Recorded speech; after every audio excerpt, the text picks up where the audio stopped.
boa tarde a todos, né? Todos os presentes do curso, né? Os que estão presentes no seminário do Walter hoje. Professora, né? Bem-vinda ao CDPF. É a sua primeira vez no CDPF? Primeira vez. Está bem-vinda. Primeira de muitas, espero, né? E aí a gente tem o prazer de apresentar aqui o Walter Politi, que é nosso colega, ele é filósofo, professor na Universidade Federal de Mato Grosso, Cuiabá.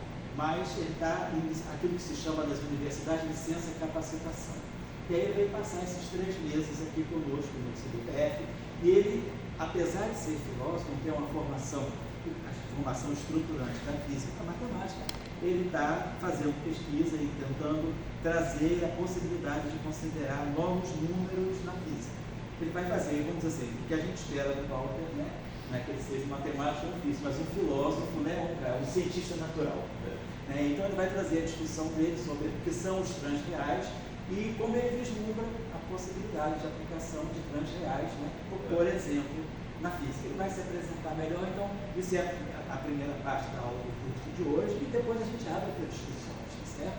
Então, muito obrigado, bem-vindo e boa palestra para nós. Vamos aprender mais coisas. Bom, então, primeiramente, agradecer ao Emael essa oportunidade de apresentar um tema que tem sido muito, vamos chamar assim, polêmico, que é você expandir a noção de número real para números transreais. Isso foi feito no final do século XX, 1997, por um inglês chamado James Anderson. E, basicamente, esses transreais eles consistem, eu vou apresentá-los de uma maneira. Eles consistem no seguinte: são os números reais adicionados, né, de 3 novos números. E esses 3 novos números eles surgem a partir da aceitação de uma anáfora dos números reais, que é o seguinte: a divisão por zero. A divisão por zero, todo mundo sabe que quem faz um curso básico de qualquer coisa envolvendo os números reais, ou ela gera contradição ou gera indeterminação. As 2 possibilidades você tem que eliminar se você estiver no âmbito dos transreais. E os transreais eles foram então introduzidos a partir disso aqui. Eles consideram a possibilidade de obter frações desse tipo aqui, ó. X maior que 0, x pertencente aos reais. Isso aqui daria vários nomes de infinito. Infinito tem vários nomes, porque qualquer coisa que de alguma maneira satisfaça isso aqui. Eu teria também o, entre aspas, simétrico do infinito, porque eles não são de fato elementos simétricos. Se não quiser, pertencente aos reais, isso aqui me daria um mundo infinito. E a grande assim, menina dos olhos, que é quando o x é igual a 0. Isso aqui me daria um número chamado nulidade. Eu sei que esse termo nulidade já aparece quando você está estudando espaços vetoriais. Nulidade seria, parece que a dimensão daquele espaço que você tem vetores que satisfazem algumas operações, etc. Mas é o nome que foi dado por James Anderson. Quando esses números surgiram, em 1997, eles surgiram dentro de uma atmosfera muito hostil. Havia assim piadas de vários tipos. Por exemplo, quem é que pode fazer a divisão por zero? James Anderson e Chuck Norris. Coisa desse tipo assim apareceu. Mas enfim, eu tive contato com esses números em 2011, porque eu queria entender a noção de contradição geometricamente. Você tem as lógicas ditas clássicas e as lógicas não clássicas. E nas lógicas não clássicas, principalmente uma lógica chamada paraconsistente, você tem ali a possibilidade de ter, vamos chamar assim, proposições contraditórias. Você tem a possibilidade de ter uma coisa como P e não P, as duas sendo verdadeiras ao mesmo tempo.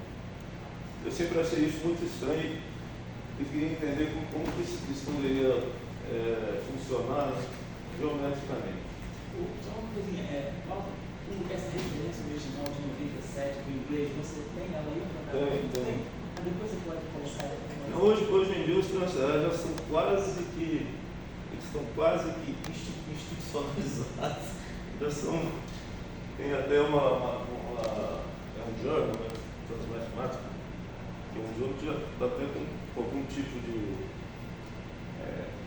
vamos chamar assim, legitimidade social. Mas quando surgiram, a coisa foi muito assim, foi muito hostil.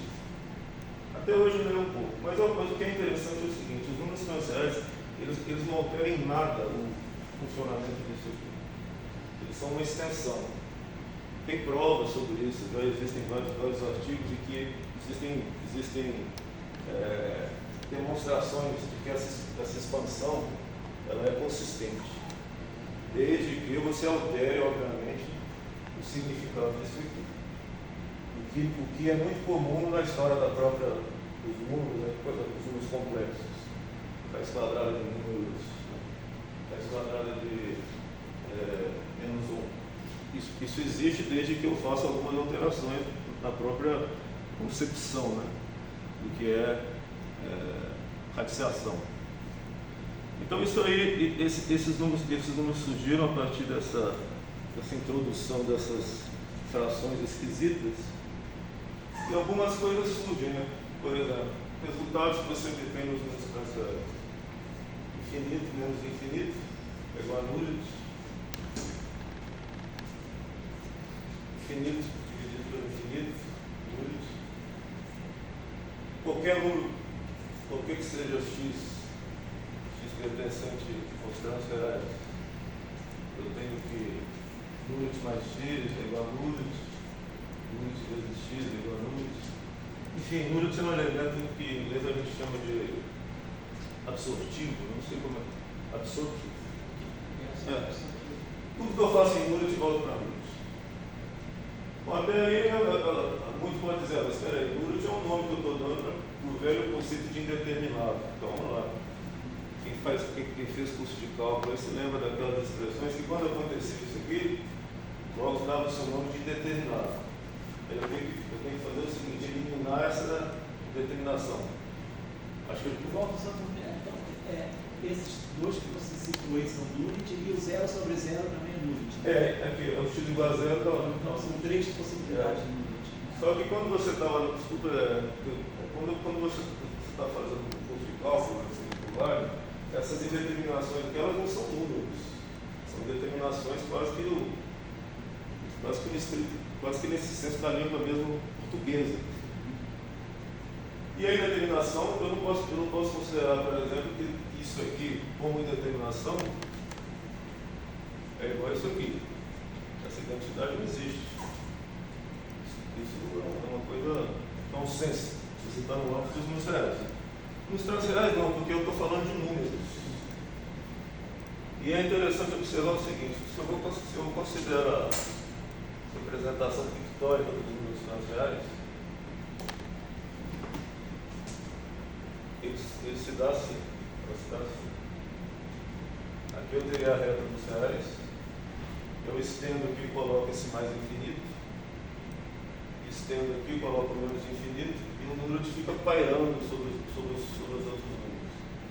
Uma das consequências disso é que qualquer número transversal x, que não seja igual a nullity, obviamente, satisfaz isso aqui. O nullity é um número incomparável. Ele não é maior que nada, menor que nada, ele é incomparável. Ele não tem como comparar o nullity com os outros números.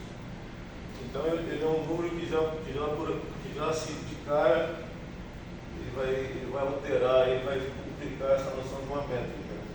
Ele não pode ser comparável, não tem como você falar que ele é assim. Eu não sei se cabe assim, mas assim, eu tenho uma dúvida real. Estou te perguntando uma coisa que realmente não é testar. Eu estou te perguntando. Para nós em física e matemática, né, quando a gente fala infinito sobre infinito. Infinito sobre infinito pode ser zero, ou pode ser infinito. Por exemplo, se você pegar x3 sobre um polinômio do terceiro grau, x sobre um polinômio do segundo grau, x quando x tende a infinito. Então a gente o numerador tem uma potência mais alta, então no final do dia isso vai ser infinito.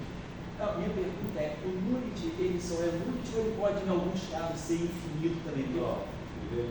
Porque quando você coloca menos infinito, infinito e nullit, você está distinguindo bem, né? É porque é uma coisa interessante. Esse infinito, quando aparece nos números reais, geralmente ele é o nome de quê? De um processo. Aqui não, ele é um número mesmo, é uma constante. Por isso que soa um tanto quanto estranho falar de uma coisa indeterminada como sendo constante. Só que eu acho que essas coisas, quando a gente avalia os próprios números reais, aparecem coisas que eu acho muito parecidas com isso aqui. Por exemplo, eu estava comentando com você, a tal da constante de integração. O que é aquilo? Você tem uma dada função, né? f' de x, você faz a integração, aparece uma função aqui, f de x, mais c. Esse C aqui vai caracterizar o quê? Uma família, né, infinita, uma família infinita de quê? Funções. Mas o que é isso aqui? Aparentemente isso aqui faz o seguinte, isso aqui aponta para todos os números ao mesmo tempo. Porque não é de fato constante. O conjunto também não é. É um negócio estranho. Logicamente falando, você não sabe direito o que é isso aqui, essa constante de integração. Ela some quando eu faço alguns processos de determinação. Eu escolho, por exemplo, alguns termos, né, as ditas condições iniciais, e essa constante some, e passa a ser algo determinado. Mas enquanto está sob essa forma aqui, isso aqui é uma coisa espraiada, né? Mas não é confundível, não é igual aos números reais. É uma constante estranha.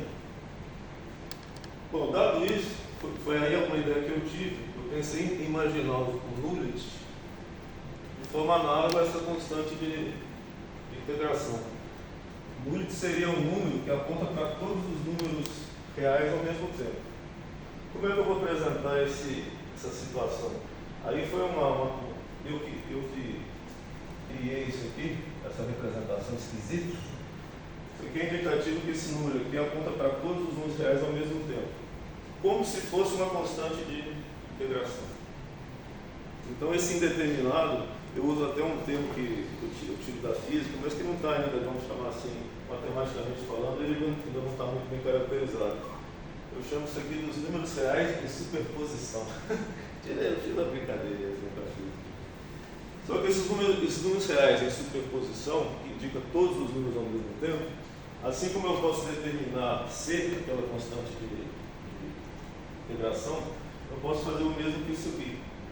Posso ter um operador qualquer D, que é aplicado nisso aqui, gera um número real específico.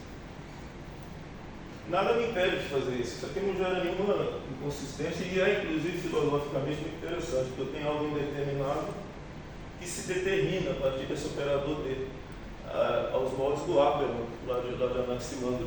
Estou pensando nisso quando você fez Você tem o Aperman, tem todas as formas ali contíguas, só que esse Aperman ele não fica eternamente determinado, ele vai se determinando. As formas ditas sensíveis, formas corporais sensíveis saem do Aperman a partir de alguns processos de determinação. Então isso aqui seria um análogo. Eu tenho essa indeterminação aqui, esse conjunto dos números reais em superposição, mas que pode virar um número real desde que eu adote o princípio de determinação, o operador de determinação, coisa que não é. Só para eu esqueci de falar isso, em 1623, Galileu tem aquele ensaio, famoso ensaio dele, o ensaiador, um artigo, né, ensaiador, que fica uma coisa, ensaiador, em que ele diz que o mundo está escrito em caracteres matemáticos. Só que hoje em dia, de forma contemporânea, eu posso perguntar, qual matemática? Porque são muitas matemáticas. Você tem os números hiperreais, surreais, por algum motivo que eu não sei qual é, sociológico talvez, os números reais eles se impuseram, né, como sendo um grande alfabeto do mundo, um grande alfabeto matemático que o mundo está escrito. Mas isso até certo ponto para mim soa, eu não diria que soe arbitrário, mas soa pelo menos limitante. É evidente que quando eu falo em métrica, espaços métricos, medidas, Os meus reais eles te oferecem todos os instrumentos possíveis. Mas será que não há coisas que estão além disso aí? Não há assim um campo do que a gente chama realidade, que extrapola aquilo que pode ser de fato posto em termos métricos, em termos mensuráveis? Só que a gente, como você falou, a física a gente tem vários códigos numéricos, por exemplo, os complexos, os quaterniônicos, os octoniônicos, cdniônicos, então a gente pode. Aí você coloca que esses transreais eles também podem ser transcritos como transcomplexos?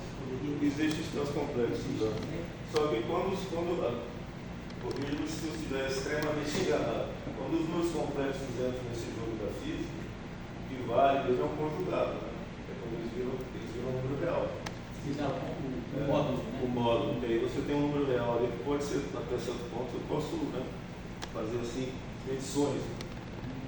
Mas em física, a mecânica quântica, por exemplo, dentro do mundo real, não só o módulo, porque a fase, né, tem efeito chamado efeito Aharonov-Bohm, efeito Aharonov-Castro. Não só o módulo é importante, mas você acaba podendo medir uma defasagem. Mas sempre os meus complexos, aquela representação da Gauss, viram para os ordenados números reais. Sim. Eles podem ser redutíveis. De alguma maneira, os números reais têm que aparecer como sendo a base daquilo que está sendo feito. Eles não têm, digamos, autonomia enquanto número complexo. Aquela parte imaginária, no fundo, é real. Então, os reais estão sempre ali e falam, deixa comigo, né? Eu resolvo. A base aqui você também você volta aos números reais, só que de uma maneira um tanto mais, vamos chamar assim, menos analítica. Esse operador aqui eu não sei o que é. Cada caso é um caso, mas uma vez que ele é aplicado ao conjunto reais de superposição, eu posso gerar um número real.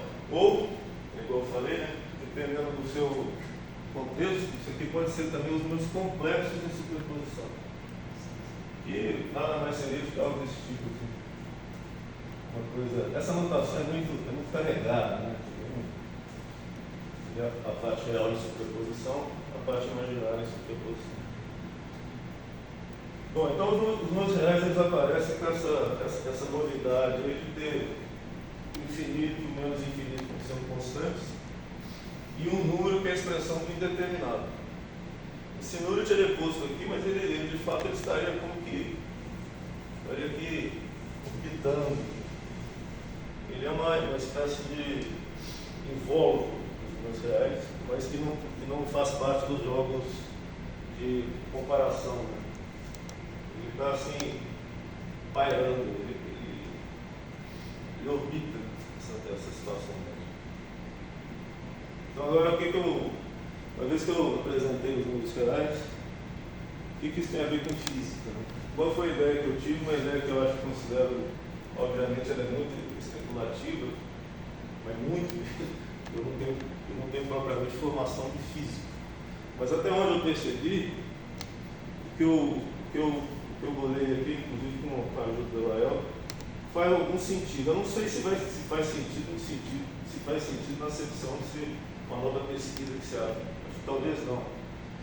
Mas filosoficamente para mim faz. Bom, vamos falar sobre isso aqui. Eu vou apagar isso. Então, essa situação, no primeiro momento, os transreais eles funcionam como sendo uma extensão dos números reais consistente, isso já foi demonstrado. Também fala assim, de escolher da área dele. Por exemplo, existe algum tratado, assim, o próprio autor da ideia dos transreais, por acaso ele escreveu alguma coisa, ou tem alguma coisa sobre, tipo, análise, a gente faz análise matemática, aí calcula derivadas, limites, né? Tem tudo isso. Então, por exemplo, você pode fazer um cálculo diferencial usando agora os transreais. E o Nullit tem algum papel assim, singular nesse sentido? Existe já vários artigos envolvendo a noção do transcálculo, em que você tem tudo isso, integral, caracterizado dos transreais. Quem fez isso foi um amigo meu do IFRJ, aqui de Lopes, Thiago Reis. Ele fez tudo isso. Ele parte da noção de integral, que não é a de Riemann. Ele usou uma noção alternativa, não sei se é integral de Lebesgue, mas ele faz toda ele apresenta todo um cálculo de uma análise baseada nisso aqui. Topologia, tudo. Porque os transreais, essa noção de um zero sobre o zero, ela já existe, mas ela existe muito calcada por uma espécie de estrutura algébrica. Semanticamente, as pessoas falam, o que é zero sobre zero? O que é isso? O que intuitivamente isso me dá? Essa noção de um número que paira sobre a reta dos reais, ela é muito forte heuristicamente. Porque dá aquilo que de fato eu espero como zero sobre zero, um caráter de indeterminação. Mas sem que isso aí implique em você ter uma indeterminação que vai contaminar os números reais. Isso não existe. Os números reais eles continuam funcionando como se nada estivesse acontecendo. Bom, voltando aqui. Bom, aí, existem os números transcomplexos, né? Foi caracterizado por esse meu amigo Thiago. Foi caracterizado assim: você usa esse superíndice T, indicativo desse adjetivo transreal.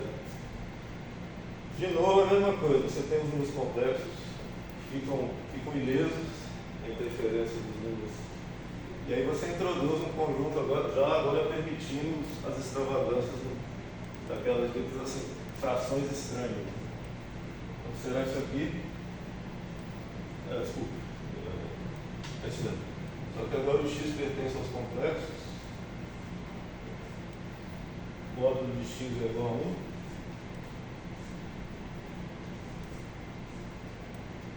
Com 0 sobre 0. Isso aí é como você caracteriza os números transcomplexos. Nesses números aí você pode estender a noção de número complexo de uma maneira que a parte real e imaginária possa ser infinita em números. E você teria então os transcomplexos que seriam. Eles têm uma representação de um círculo em que o número está fora do círculo. Da mesma maneira como você tem aqui, só que aqui você tem um plano, um círculo. E tem essa caracterização com círculos assim, pressupõe os ditos parâmetros angulares. Mas isso eu não vou entrar no método disso, é só para mostrar que já há essa definição do transcomplexo.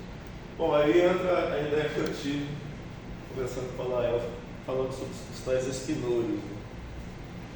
Eu estudei aquele texto do Cartan, em que ele deriva o espaço 3D, daqueles espinores de Pauli, né? Espinores bidimensionais, etc. E fui atrás de um artigo em que houvesse uma derivação a partir dos espinores do espaço 4D, né? Minkowskiano. E achei algumas coisinhas lá, um artigo do William Greed e Krasner, não sei se vocês conhecem. Foi o que deu para eu achar, foi o que eu achei. E lá havia uma apresentação de um vetor, né? Um espaço de Minkowski, vetor coluna, de x0 é igual a c, aquela. E esse vetor ele é equivalente a um vetor.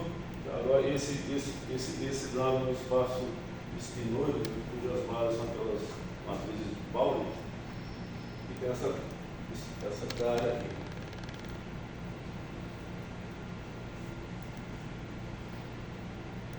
Bom, é a métrica de Minkowski que vai sair como, né, determinante.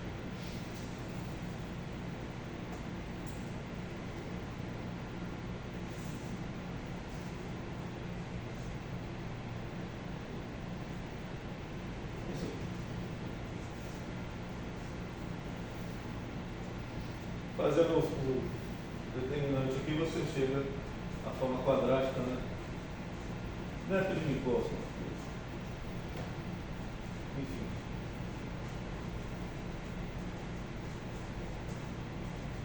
Eu vou ensinar para nós o vídeo, isso aí para vocês é mais usual que qualquer coisa. Bom, agora o que é interessante? Bom, até onde eu sei, isso aqui acontece, você pode representar esse vetor, um vetor um espaço vetorial cuja base são as matrizes de Pauli, e isso aí é isso aqui. E isso aqui também pode ser decomposto como produto esse vetor aqui, desses vetores volume aí.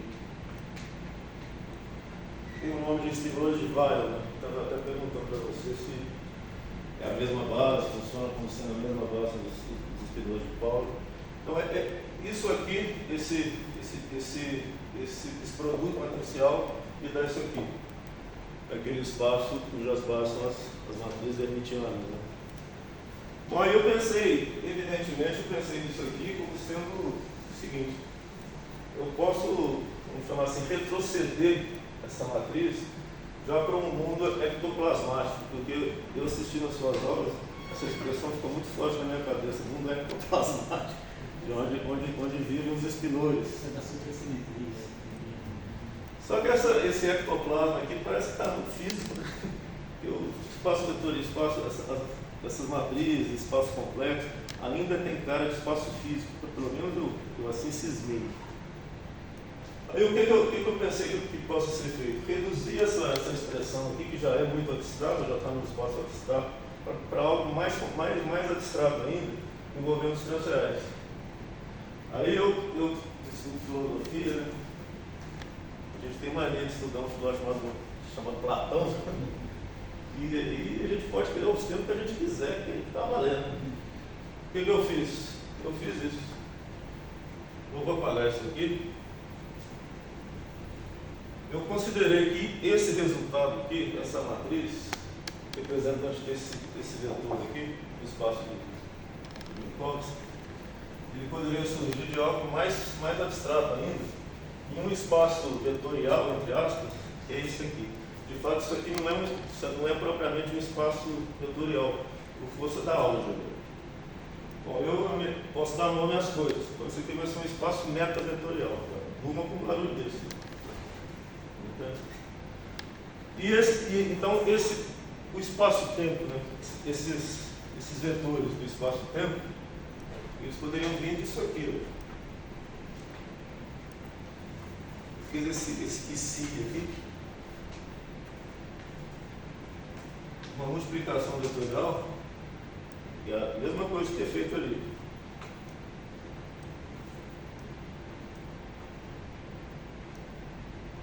Aqui seria já um complexo.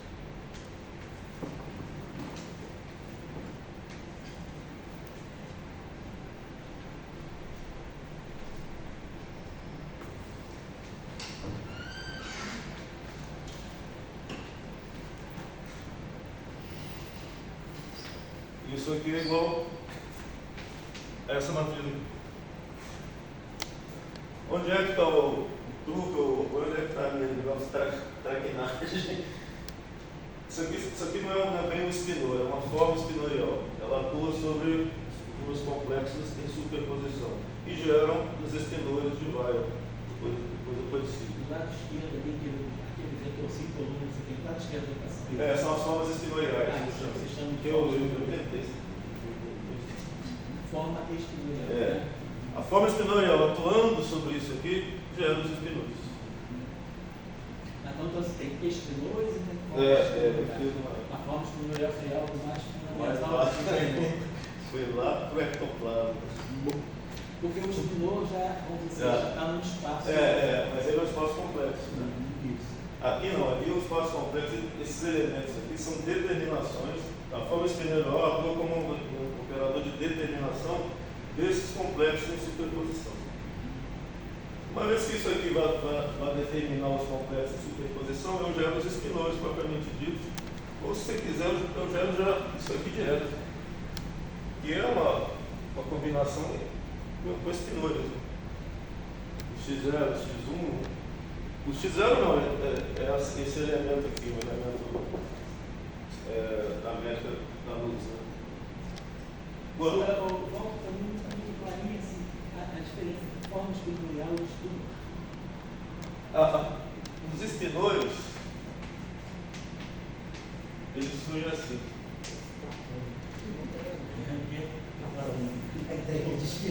Os espinores são determinações dos complexos de superposição. A forma espinorial determina os complexos de superposição. Aí eu gero espinores, que são termos propriamente determinados no espaço espaço complexo. A ideia é que cada termo desse aqui seja equivalente ao termo desse aqui. E que agora esses x aqui são expressos mediante espinores. Né? São função dos espinores vários. É onde eu estou percebendo. Então isso aqui, eu dou um passo atrás, eu dou um passo metafisicamente anterior ao surgimento disso aqui. Essas formas espinoriais. Porque quando elas atuam em Nullet, essa aqui é uma multiplicação matricial básica. Isso aqui, nesse contexto, eu considero como sendo números complexos de superposição. E essa superposição ela pode variar, né? Se eu estou no contexto de números reais, se eu estou no contexto complexo, eu fico números complexos.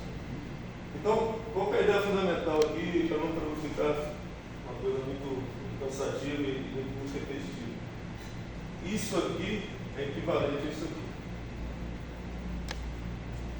Essa multiplicação matricial gera isso aqui, com todas as conceituações físicas existentes, etc. Eu só dou um passo anterior. Eu só considero que o espaço físico aqui, o espaço complexo, onde estão os espinores, ele tem um invólucro, que são as formas espinoriais atuando em Nullet. Esse Nullet sendo. Então, isso aqui surgiria disso aqui. E uma vez que isso aqui existe, uma vez que isso aqui seja definido, se eu quiser eu jogo fora o que foi feito antes. Eu não preciso do espaço meta-vetorial com o Nullet para eu chegar a isso aqui. Isso aqui seria só um adendozinho, uma espécie de um adendo metafísico, um adendo filosófico. Mas você consegue dar, assim, por exemplo, os espinores, a gente consegue dar uma representação concreta, né? A gente, por exemplo, tem o espaço espinorial, os operadores, as matrizes que atuam sobre os espinores, eu consigo, assim, saber o que é um espinor com base no grupo de rotação. Quer dizer, o espinor é um objeto que reage às rotações de uma maneira muito precisa. As formas espinoriais, elas têm algum, assim, mesmo que seja abstrato, assim, platônico, mas assim, tem algum, porque assim, para mim está solto, forma espinorial, esse é esse conceito. Eu queria saber como é que você fecha esse conceito no momento. Bom, aí, para eu fechar isso no sentido de uma aplicação física, por enquanto, é especulativo. O que eu falei. A ideia é que os transferes apareçam aumentando filosoficamente, ou incrementando filosoficamente a teoria física. Qual é a preocupação? Não pode gerar inconsistência.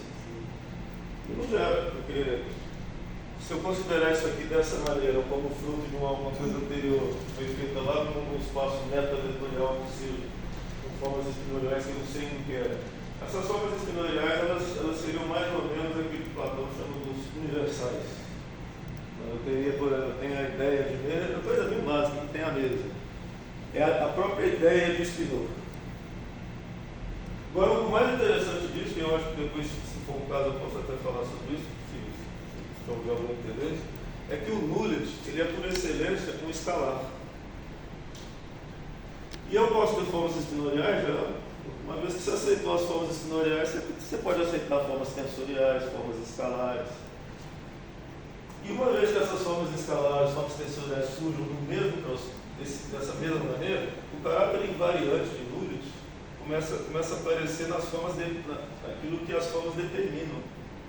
Então, se eu tenho formas tensoriais, eu determino tensores.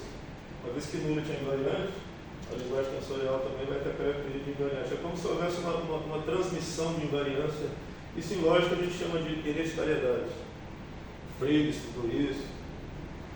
Que, no caso aqui da análise matemática, essas coisas aparecem, mas talvez não com tanta evidência.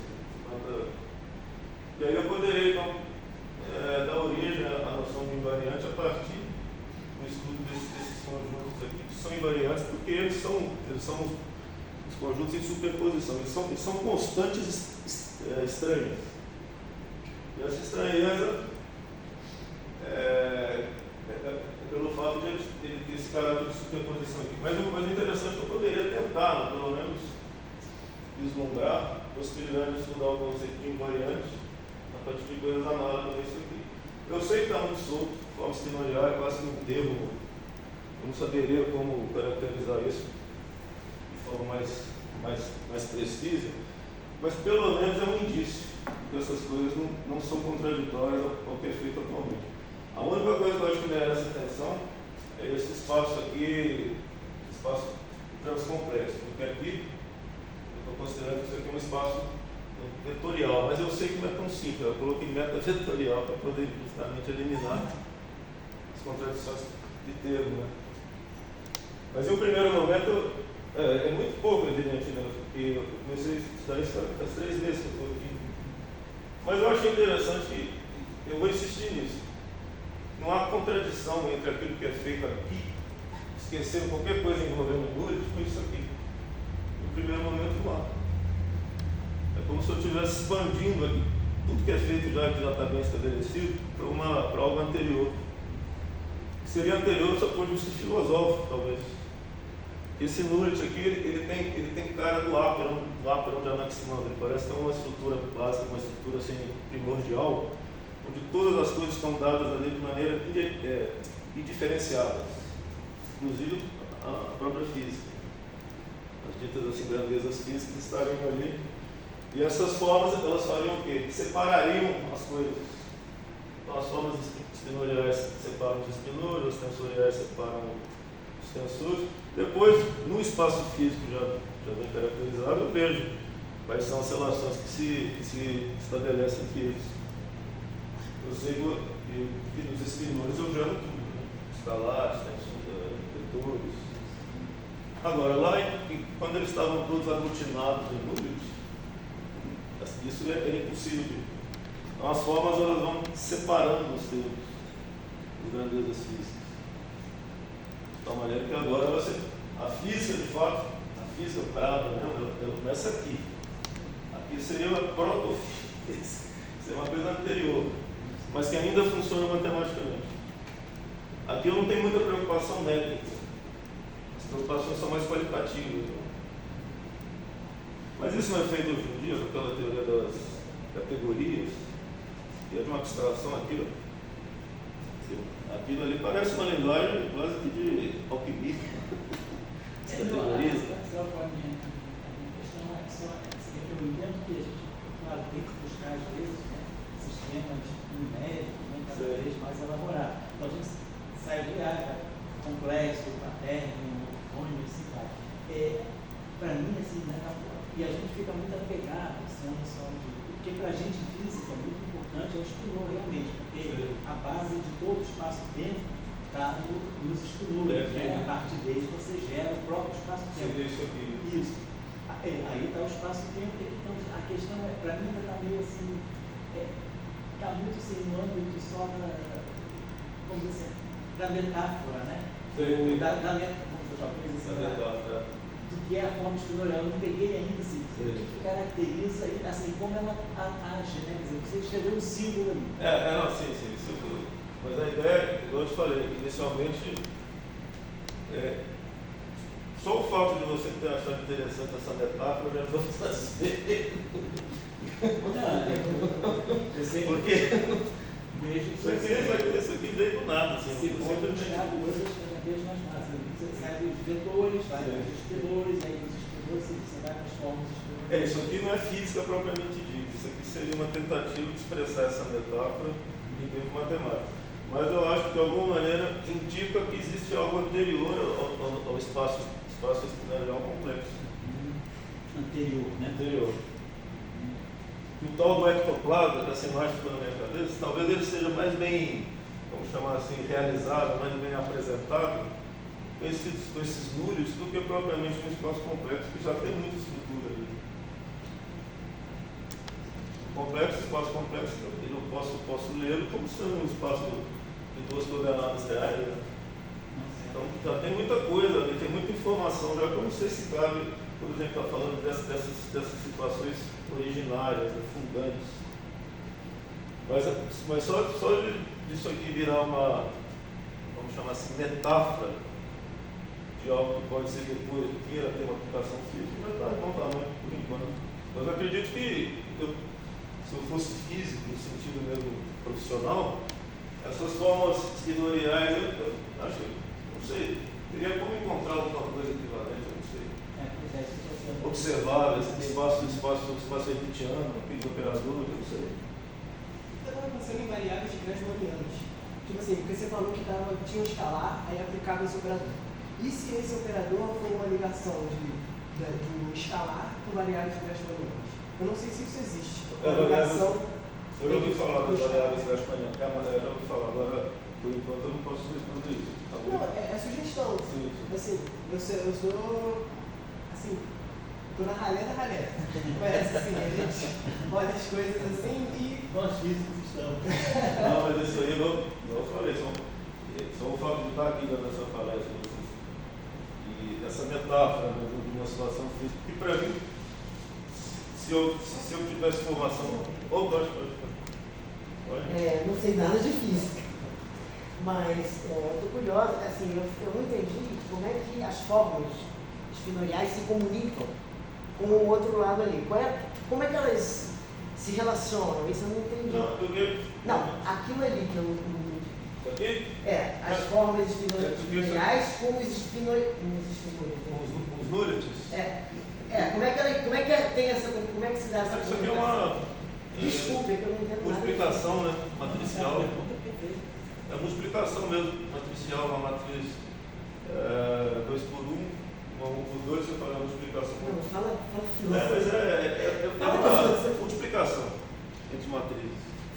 Mas isso é multiplicação, você acha que fundamenta essa conexão? A ideia é a seguinte, que eu falei lá no início. Eu posso postular que na base dos substanciais tem esse conjunto, tem Lullet, que é um determinado, e que para cada contexto em que Lullet apareça, eu tenho um operador de determinação. Então o Lullet está lá, todos os números reais ao mesmo tempo, aplica esse operador, gera um número específico. Uma vez que o mundo agora está sendo calibrado com números reais, eu posso usar esses operadores da forma que eu quiser. E aqui nada mais é o seguinte, essas formas exterioriais são operadores de determinação desses números complexos em superposição. Uma vez que eles atuem, eu gero isso aqui. Eu gero um termo de um espaço complexo, os espinóides.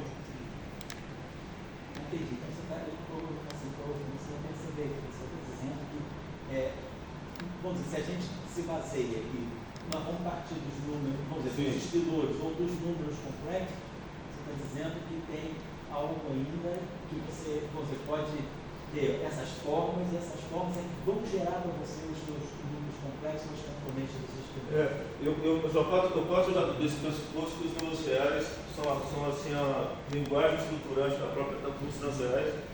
Então, esses operadores de determinação, para mim, já são dados como sendo coisas corriqueiras.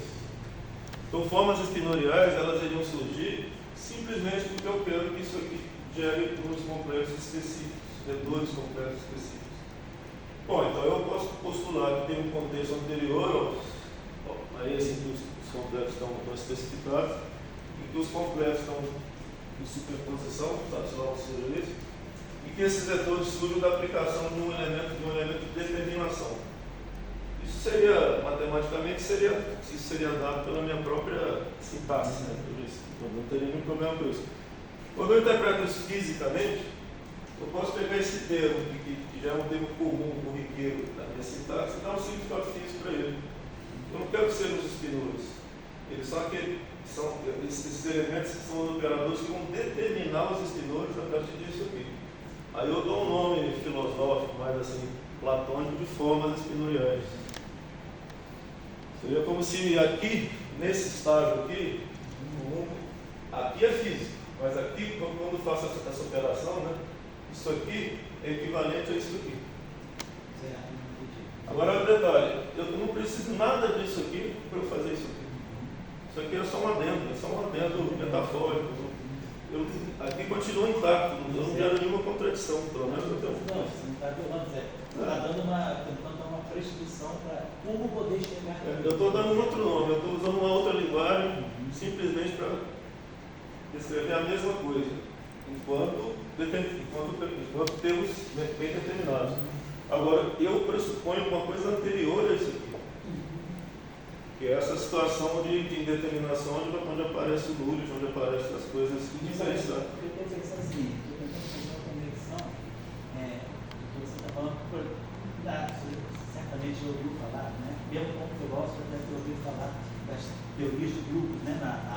Sim. matemática, né? E aí, por exemplo, quando a gente pega a teoria de grupos, a gente está falando sempre, ligando sempre a teoria de grupos a transformações que a gente faça, né? E essas transformações elas satisfazem uma certa álgebra. A questão que eu estou pensando aqui é o seguinte: quando a gente pensa nos escrivores, vamos pensar nos escrivores e nas formas escritoriais. Quando você pensa nos escrivores, eles aparecem como um espaço especial de representações de rotações reais que você faz no espaço-tempo, né? Você faz uma rotação real no espaço-tempo, os vetores respondem de um certo modo, os tensores de outro modo, e aí aparece essa representação escritorial que tal que se você faz uma rotação de 360 graus, o vetor vai nele mesmo, você faz uma rotação igual ao ponteiro do relógio. Mas se você faz 360 graus com o escritor, ele vai menos, ele se reflete, né? Ele sofre meia rotação só. E a pergunta é, as formas escritoriais são antecedentes a isso? A pergunta que eu estou fazendo, não a você, assim, mas em geral, é que será que haveria algum tipo de representação do grupo de rotação que fosse ainda mais fundamental do que a representação escritorial? Aí eu jogaria da possibilidade para as formas escritoriais. Pois é, isso que eu estou dizendo. Será que a gente poderia puxar um grupo isso aí, que tivesse algo? Eu não tenho como. Essa pesquisa já envolve propriamente toda a álgebra e eu não tenho condição de fazer isso pela minha formação. Mas eu sei que eu posso pegar as formas escritoriais como arquétipos, inclusive nas rotações quaisquer que sejam. Seria um arquétipo, aqui você tem, nesse mundo ectoplasmático aqui do Lurid, as formas físicas estão todas condensadas, elas vão se separando a partir do exercício de coisas desse tipo. Aí a pergunta é, o Lurid está aí ou você está fazendo com as formas escritoriais uma analogia com o Lurid? Assim, pelo que eu entendi do Lurid, ele é uma categoria que você cria lá, e aqui você traz uma categoria de formas escritoriais. Aí você está dizendo, da mesma forma que tem aquele operador que atua sobre o Lurid de dados reais, você está dizendo que as formas escritoriais seriam um análogo ou o Lurid está presente? Está presente, é como se está presente no espaço físico. Então tem um espaço-tempo de encontro, aquela estrutura, né? Ponto de luz, e pairando sobre isso aqui, está um espaço em que eu tenho o Lurid e as formas escritoriais atuando. Essa atuação nisso gera isso aqui. Gera os espinhores que já são uma estrutura abstrata e geram os responsáveis diretos pelas álgebras, pelas rotações. Então aqui, por exemplo, os espinhores lá no espaço entre a álgebra de Lie e a álgebra de Clifford, eles vão surgir disso aqui. É evidente que você pode pensar, mas espera aí, mas qual é o nexo causal entre isso aqui e isso aqui? Bom, aí é uma teoria da causalidade com a qual eu não me preocupei. O único ponto que eu achei interessante é que isso aqui pode ser derivado disso sem que isso aqui interfira, contamine o comportamento físico. Pelo menos no primeiro momento. Né? E é interessante que nos transgerais, quando você tem Lurid, você só sai de Lurid através de uma, vamos chamar assim, de uma determinação aparentemente livre. Né? Você não teria, se eu tenho um Lurid, qualquer coisa que eu faça em Lurid, qualquer expressão analítica envolvendo Lurid, volta para Lurid. Então, para sair de Lurid, eu tenho que usar um operador, uma função, que seria equivalente àquilo que teoria de conjunto a gente chama de função escolha, né, que chama de escolha, mas isso aí é bem mais complexo. Então, aqui, eu posso até postular que uma vez que essas formas exponenciais atuem, elas gerem outras coisas que não sejam, pode gerar isso aqui, como é o postulado que gera, mas pode gerar outras coisas, outros espaços-tempos, que o comportamento não é propriamente matematicamente determinado nesse sentido de uma expressão analítica, uma expressão envolvendo coisas mais básicas, operações mais básicas. Então, eu poderia gerar isso aqui, poderia gerar outra coisa. Vários mundos possíveis podem ser postos aqui. Esse processo ainda é de potência. Eu vou gerar, então, o mundo que a gente conhece é esse aqui. Espaço-tempo de encontro, etc. Eu poderia dar outra coisa. Essas formas espinoriais, elas atuam mais ou menos como se fossem livres. É até onde eu posso ir com essa teoria, pelo menos por enquanto. Mas só... Sim, na literatura dessa área de franjagem, tem alguma conexão, por exemplo, assim, com alguma discussão física? Por exemplo, como os transversais podem afetar a teoria eletromagnética? Não, existem aquelas teorias que o James Anderson ele vinculou, que você tem certas grandezas físicas que são definidas como sendo expressões do tipo A sobre B. Então, o que iria acontecer com A e B igual a zero? Mas aí o que ele faz é mais ou menos considerar que o Lúdico seria um nome, ou algo seria um nome dado a certos processos estocásticos. Eu, particularmente, acho, assim, eu prefiro entender o Lúdico como sendo algo mais básico ainda, mais filosófico. Algo como sendo, falando no sentido bem filosófico, quase que hermético. É como se fosse a alma e o universo fosse o corpo. A interação disso aí já é óbvio que isso aí, né? Então, assim, então, tem literatura da área, assim, por exemplo, posso mostrar uma mecânica clássica formulada em termos de transreais? Tem, mas é naquele sentido que eu falei, né? Você considerar um número como sendo uma indeterminação está ali, mas logo termina se você faz alguma edição. Mas não tem nada considerando o número como estruturante da estrutura do espaço. Tem quase como um caráter epistêmico. Eu não sei quanto vale a grandeza, então chama de números. Quase que isso. Mas não como componente estruturante, não. É mais uma falha epistêmica. Existe uma lógica do olhar dos transreais em que você tem falso verdadeiro, etc. E o indeterminado aparece como números. Isso até é bem fácil de fazer, é intuitivo. Agora, isso aqui eu volto perguntando, porque é o seguinte, o eletromagnetismo, né? Se a gente pega, acho que o campo coulombiano, né? O campo de uma carga multiforme, e aí a gente vai tentar medir o campo em cima da carga, esse campo dá singular. E aí teve toda uma movimentação em física dos anos 30, que era tentar dar um significado ao campo elétrico, né, de uma carga multiforme, sem que ele se tornasse infinito, porque no fundo você está dividindo por zero, para o potencial colombiano é N sobre R. Aí você vai na localização da carga, R é zero, e aí você tem esse infinito. Aí você diz que dividir por zero, você joga na categoria do limite. Se você fez a divisão por zero sem nenhuma preocupação, você está nos transreais, uma das possibilidades são os transreais. Porque com a semântica, isso é interessante. Porque a teoria de Bohr-Newton, por exemplo, ela resolve o problema da singularidade do zero, introduzindo correções não lineares à própria teoria de Maxwell, que é a teoria eletromagnética, né, mais popular. Por quê? Resolve o problema de ter um campo infinito na localização da carga. Então, você tem um campo máximo, mas não infinito. Aí, quando você coloca o Nullit, você diz, não, se tiver o campo em cima da carga, ele é zero, ele divide por zero, mas isso você joga na categoria do Nullit. É isso que você falou, você tem lá no eletromagnetismo situações que iriam para o infinito, mas eu consigo, de alguma maneira, domesticá-las. Não deixa de ser isso aqui que eu estava falando antes.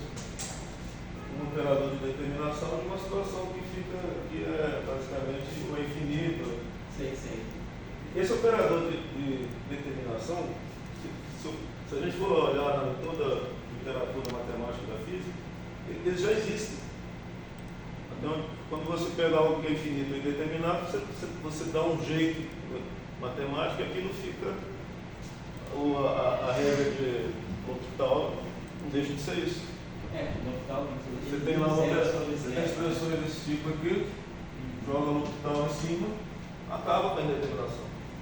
Só que isso não é dito expressamente numa, vamos chamar assim, sintaxe dos números reais. Isso é feito meio que, não, vamos eliminar isso aqui. Isso não é dito previamente que isso pode ser feito. Eu não quero que apareça um número nem infinito. Então você vai ter que ter certas técnicas manipulatórias para que isso gere números reais comuns. Então, de alguma maneira isso já é feito. esses operadores de determinação, eles não são assim, eles não vêm do nada. A história da matemática está cheia disso. Não, certo. Isso também, a teoria da renormalização. Não deixa de ser isso. Você tem infinitos e você tem que dar um significado, né, para esses infinitos. E aí você faz a teoria da renormalização e você joga o chapéu. Quer dizer, você tem uma operação, que esse é o T grande aí, para nós seria o chapéu. Operação contra termo, né? E aí você extrai dos infinitos, né, da parte justamente infinita, que seria a parte, vamos dizer assim, patológica da teoria, você extrai coisas boas, né? Você extrai resultados infinitos, como a propriedade da liberdade assimptótica. Então você está dizendo assim, mais assim, do ponto de vista mais metafórico, essas formas desse Nullit seriam operações que você pode fazer em situações que você queira escrever a partir de infinitos, né? Você queira, vamos dizer, de uma certa maneira, domesticar os infinitos que aparecem em teoria. Eu partiria de uma linguagem matemática que me dá a condição para eu fazer medições, para eu realizar comparações, e essa é a linguagem dos reais. Mas eu também parto do pressuposto de que o universo, o cosmos, tem coisas que são infinitas e indeterminadas. Isso já está dado já de antemão eu quero que a minha linguagem matemática tenha um poder expressivo para dar conta de tudo isso. Mas quero também que, se eventualmente aparecerem as indeterminações ou os infinitos, eu tenha condições de transformar isso aqui em coisas comparadas, porque eu quero que as coisas sejam de alguma maneira sejam medidas, medíveis, Então, qual é a vantagem dos transreais? Eu já parto de uma linguagem que não tem medo dessas indeterminações. Aquilo, mas em determinados casos, eu quero inclusive que aquilo seja de fato indeterminado. Esse indeterminado nesse sentido de ser uma origem comum a todas as coisas que existem. Aí, filosoficamente, eu até hoje a imaginação alcançada. Mas eu acho interessante que de antemão você já tem esses números postos dentro de uma estrutura completamente bem determinada sintaticamente. Eu sei aquilo que se aparecer isso aqui, eu sei que isso é igual a isso. Eu não vou falar isso é indeterminado em cima por isso mesmo. Eu se desse aula de cálculo e um aluno perguntasse por que esse indeterminado é igual a esse, eu não sei. Por que o indeterminado não é? Não sei. Você disse que você tem um operador que age sobre um objeto e te dá algo que é um número real. A ideia. Você consegue dar um exemplo prático disso funcionando, um exemplo, criar um operador, agir em singularidade e isso dá um número real? Eu posso, por exemplo, considerar assim, bem caricatural, né? Vamos supor que o meu operador é isso aqui. Atuando sobre o lixo. X aqui é igual a zero. Aqui vai dar zero. Eu quero que o X seja isso aqui, o resultado dessa operação atuando sobre isso aqui. É bem simples mesmo, é coisa que você pode especificar quase que automaticamente. O que eu estou fazendo? Eu estou pegando o conjunto dos números reais de superposição e quero que o meu operador pegue o número x, então que satisfaça isso aqui. O x que ele vai pegar é zero. Entendeu? É muito simples, assim, nem preciso ir. Agora, casos mais elaborados disso, você tem, por exemplo, essa expressão aqui, sendo de x dividido por x. O valor disso para x igual a zero. Mas é determinado. Aí, qual seria o meu operador de determinação? A operação clássica, que é passagem ao limite. Para x tendendo a zero. As manipulações que eu faço aqui mostram que esse valor dessa expressão vai ser 1. Então, se determinou. É mais ou menos assim. Agora, eu não tenho como te dar um sistema formal, naquele sentido de Hilbert, uma estrutura algébrica, em que essas coisas estão muito bem assim, muito bem postas, muito bem decantadas. Isso, até porque os números transreais, algebricamente falando, eles são meio complicados, porque parece esse termo aqui, que é igual a ele, isso aqui, ele não é um termo que possa ser caracterizado dentro daquele alfabeto algébrico usual, né? Simétrico, elemento neutro. Por exemplo, essa é uma pergunta que eu ia fazer. A ideia de que a invertibilidade, o inverso de zero, aí então seria o Lully, isso? O inverso de zero do princípio seria o infinito, né? 1 sobre zero. Pois é, a gente diz isso, né? Mas no corpo dos reais, isso aí fica meio complicado. Existe um elemento que não tem o elemento do. Mas assim, nessa extensão que você está fazendo, a minha pergunta é, então o zero passa para o inverso. Sim. Então, algebricamente, é uma estrutura que eu nem entro muito, não. Eu acho interessante que já existem várias álgebras. O professor Jan Baxter, lá da Universidade de Amsterdã, ele criou uma álgebra que ele chama de Medal. Não sei o que é a tradução. Medal, planície. É uma estrutura algébrica em que ele considera a existência de um zero sobre zero, mas o que acontece com essas álgebras? Elas não têm uma base intuitiva, uma base que eu posso chamar assim de geométrica. Os transreais, quando eu coloco o número pairando sobre os números reais, aquilo é uma imagem adequada do que eu entendo por zero sobre zero. Nesse sentido de que ele aponta para todos os números ao mesmo tempo. Então a estrutura algébrica dos reais, ela é meio, dos transreais, ela é meio torta. Mas o que eu quero dizer é o seguinte, esses operadores de determinação que pode ser apresentado assim da forma mais, quase que um truque, assim, quase que uma coisa muito simples e ao mesmo tempo parece que eu não terei nada, mas a ideia é que quanto menos alterações eu fizer, melhor. Essa ideia de determinações, de expressões que geram determinado já existe. Só que esse processo é equívoco, ele não tem uma uniformidade, isso aí mas já existe de alguma maneira. Você pegar determinações de expressões determinadas. O L'Hopital, você deu um exemplo. O L'Hopital é isso. Primeiro ano de cálculo você aprende isso. Você pode determinar o que está indeterminado ali.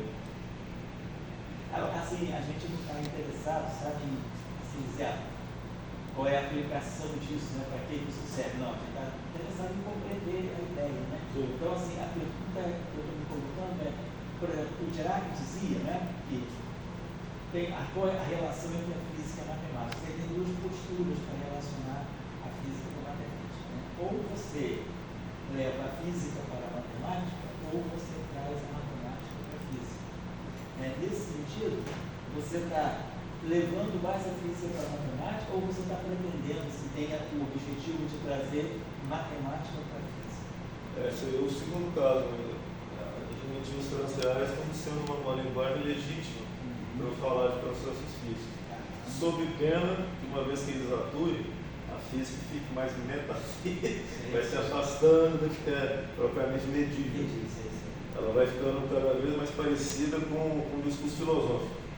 Só que ao invés de usar conceitos naquela acepção filosófica, eu uso expressões matemáticas cujo simbolismo é quase filosófico. Mas, uma vez que eu admito que essas operações de determinação são autênticas, eu insisto nessa tese. A física usual não é alterada na dissertação. É como se você tivesse entrado, você entrou numa escola, você tem a opção de fazer o curso lá dentro de metafísica, sem adentro de metafísica. Aí você vai fazendo a brincadeira do jeito que quiser. Aqui é aquilo que isso aqui já é, de fato, uma situação metafísica, entre aspas. Falaram um negócio de essa palavra. Porque aqui você já não tem situações propriamente de medições, etc. Aqui é anterior ainda. Por enquanto, eu acho que eu fiz agora, essa ideia do Nunes como um padrão, a noção de escalar, e por sua vez, se o lugar onde eu posso tirar alguns invariantes, mais uma vez com as formas aí, tensoriais, formas escalares, talvez seja interessante. Vou até escrever sobre isso, mas sem nenhum compromisso. Bom, não sei se seja. Não, tá bom, obrigado. Você trouxe a discussão e a gente vai pensar.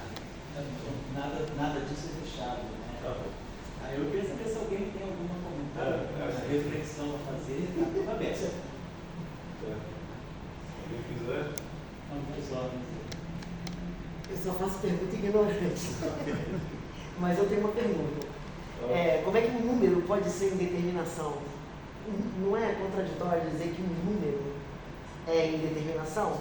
Não, então por isso que eu falei que ao invés de determinação, você pode usar uma expressão que eu tive da física, até de uma maneira, com uma licença poética. O número seria os R$3 em superposição, tudo ao mesmo tempo, coisas assim. Agora, a determinação, aí já é uma coisa interessante. A própria linguagem matemática, ela tem força expressiva, inclusive, para dar um nome matemático à indeterminação. Mas que não seria número. Seria um número, não é número na mesma acepção que o 2 e o pi são números. Seria, como eu falei... Não, porque, olha só, dá licença, só um minuto. Porque em Platão, você citou o apeiron de Anaximandro, mas eu citaria o apeiron de Platão. O apeiron de Platão, ele é totalmente indeterminação, até que haja sobre ele um número. Esse é o ponto. Então, o número é determinação. Platão, o número é determinação. Aí quando você diz que o número, fala de um número que é indeterminação, é isso que eu estou te perguntando. Aí talvez o número já não seja mais propriamente aqui, né? Pois é. O número já não seria uma quantidade no sentido visual. Não, só estou pedindo para você. Eu nem tenho como discordar nem como concordar. Eu só estou perguntando que eu achei que foi nomeado como número uma coisa que é indeterminação. Isso é o apeiron de Platão, o apeiron de Anaximandro, né? Ele é completamente indeterminado. O apeiron de Anaximandro é físico. Sei. Ele é material. O apeiron de Platão não é. O apeiron de Platão esse mais é muito mais esse que ele botou aí. É que você vai para o infinito para o mais ou o infinito para o menos. Todas as coisas qualitativas são da ordem do apeiron. Por exemplo, não existe quente nem frio. O quente, o frio são determinados por número. Temperatura. Não existe temperatura. Ela pode ser sempre mais, menos. E é relativa. Mas quando você numera, você determina. Ela só existe quando é numerada. Por isso que eu estou dizendo que acho que o apeiron que ele quer, eu achei. É mais platônico que Anaximandro. Está aberto para negociação. Mas eu não entendo nada disso. Mas a questão é filosófica mesmo. Bom, mas aí era o que eu tinha apresentar, assim, mais uma vez eu te agradeço, porque, como eu te disse, os R$3 eles surgiram no final dos anos 90 e foram recebidos com esse nível de escárnio, que é que pode fazer a divisão certa. Não, mas eu estou falando assim, que para mim está aqui uma conquista, uma honra. O cara é matemático? Ele tem informação aí dentro da computação. Os R$3 surgiram, na realidade, no contexto computacional. A ideia era bolar uma linguagem que não houvesse parada, quando houvesse zero sobre zero, o computador leria aquilo de tal maneira que continuaria. Não teria nenhuma.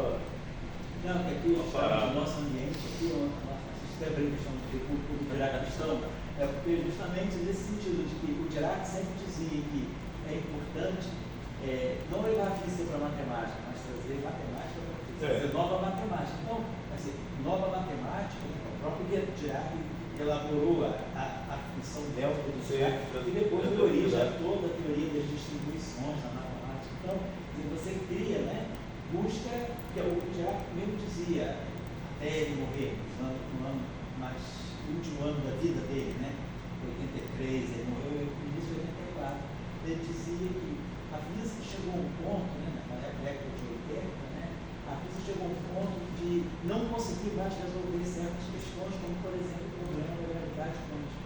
E aí o que ele perguntava era, será que nós estamos nos apegando a matemáticas que deram certo para descrever tantos outros fenômenos da natureza, mas que não vão se adaptar para descrever o aspecto quântico da gravitação. Para dizer, a gente saiu de geometria, análise complexa, topologia, temos topologia diferencial, geometria algébrica, e parece que todas essas matemáticas não vão ser capazes de resolver o problema da gravidade quântica. Então, a pergunta é, temos que buscar nova matemática. Né? Então, Filosofia. Filosofia. Eu acho que isso é importante, justamente nesse sentido, a gente vê que Uma física teórica precisa da filosofia. Exatamente. E aí, não só do ponto de vista computacional, mas do ponto de vista conceitual mesmo, né? Visões de mundo que a filosofia dá. Eles conheciam o Rovelli, Carlo Rovelli, exatamente. O Carlo Rovelli é uma sumidade não só da filosofia, como também da física, né? Ele é um cara que é bom nos dois sentidos, né?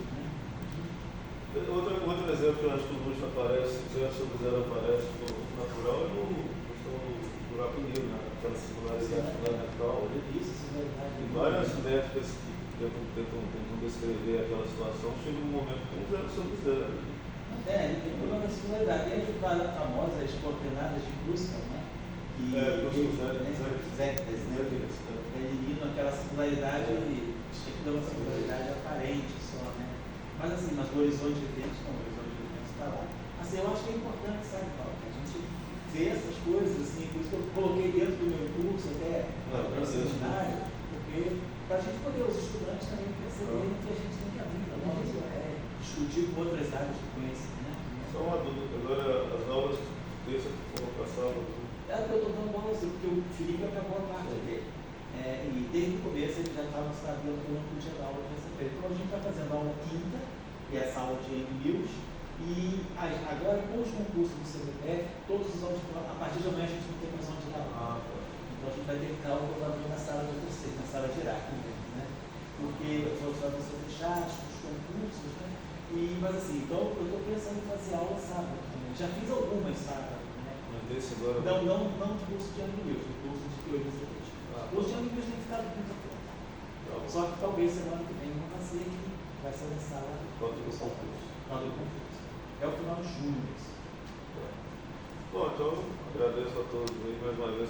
Obrigado pela oportunidade. Assim, a minha sugestão para você, francamente falando, é importante você colocar isso sob a forma de exposição, né? Escrever o artigo. Você não precisa submeter para a revista. Você conhece essa carta? Aqui do o archive é um repositório internacional, para o mundo todo. Você é um sistema chamado, é um repositório de artigos. Então lá tem muitas seções.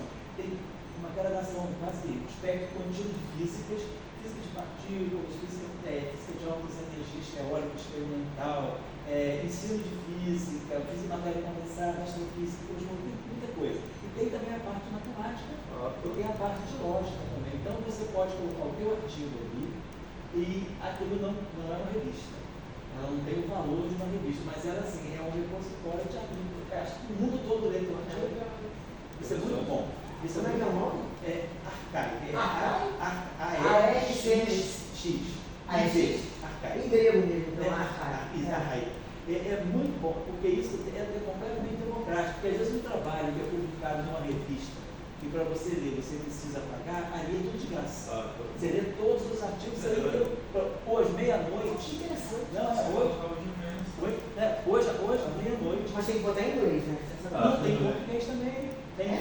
Mas aí pouca gente lê, né? Aí sim, mas é limitado. O ideal é botar em inglês. Né? Inclusive, assim, a dona aqui do CBPF toda hora já está escrevendo as teses em inglês, e aí as teses são colocadas. E é legal pelo seguinte, porque tem artigo, teve um artigo que ganhou a medalha Fields, que é o Nobel da Matemática, e nunca foi publicado em revista, ficou só nos arquivos. Então você nos arquivos, você colocando o artigo hoje, amanhã, qualquer chinês do mundo vai estar lendo o artigo. O archive, esse archive é um lugar. É um repositório. Onde você entra, se cadastra e pronto. Tem acesso aos artigos. Não, mas para ele escrever. Não, por isso que eu submetei. Pronto, você já submeteu os 3 agora essa semana. Então você entra lá. Então você. Ali não é. ARXIV. É arquivo. Eu pensei que fosse archive. Não, pensei que fosse com A e no final. Arquivo. E tem, olha, tem história da física, tem filosofia da física, tem muito essa, você pode colocar o seu trabalho na sessão e se adaptar à tua proposta. E as pessoas leem, você recebe um comunicado, o cara lê teu artigo, discorda de alguma coisa, ou te chama a atenção. Mas só para física que tem? Não, tem pessoal da matemática. Tem sessão da matemática, mas dentro da física. Agora eu não sei se na matemática tem um análogo do arcaico. Tem a sessão de matemática. Mas é a sessão dentro do arcaico, né? Pois é, tem a sessão. Tem de economia, tem computação também. É muito legal, é muito democrático. E assim, também é bom. Tem de medicina. Tem de medicina, não. É mesmo a ciência da vida. É uma coisa que tem ciências, né? É uma discussão. E assim é bacana porque, vamos dizer assim, mesmo que você às vezes não queira colocar o seu trabalho como Cristo, você colocando ali, você já tem um retorno da comunidade. É isso que é importante. Porque Você geralmente tem as revistas atuais, o escritor é presente. Não, e a revista também tem aquela coisa, vão fazer uma avaliação muito assim, forte. Teu artigo está recusado, aí ele sai. Ali não, teu artigo está aí. Você vai debater com a comunidade, você se expõe. Você vai debater com a gente aqui, por exemplo, no nosso grupo, a gente toma sempre essa atitude. Ao invés de mandar o artigo direto para a revista, a gente coloca no arcaico. Espera mais ou menos uns 10 dias para receber retorno. E a gente recebe retorno construtivo.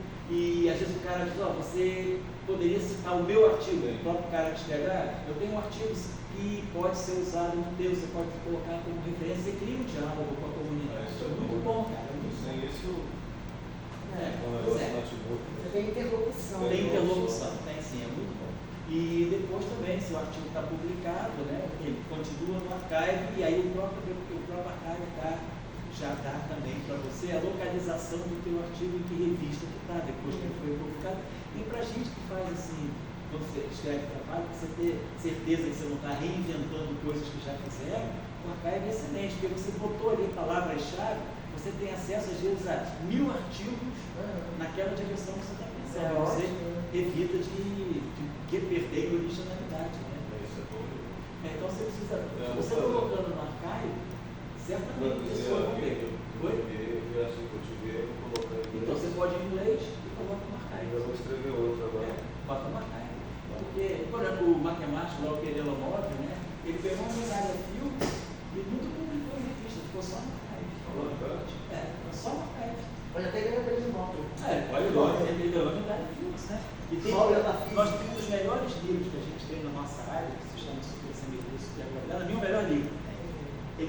O autor, justamente por uma escolha de democracia, ele deixou só no archive. O livro tem quase 1000 páginas. Se ele fosse publicar e cobrar, então ele falou, não, o Zickel, ele falou, vou deixar só marcado porque isso aí para mim é a democracia da ciência. Né? Então é uma coisa muito boa. E depois, assim, você recebendo o retorno de pessoas da comunidade, você formata o teu artigo de um modo mais adequado e manda para uma revista de impacto, que pode ajudar, porque aí você vai ser julgado por referência. Isso é importante, às vezes, é prático. Eu acho que eu sempre abro um diálogo. Muito Bom, eu obrigado. que agradeço a você, nós que agradecemos aí, né? Então, Paulo,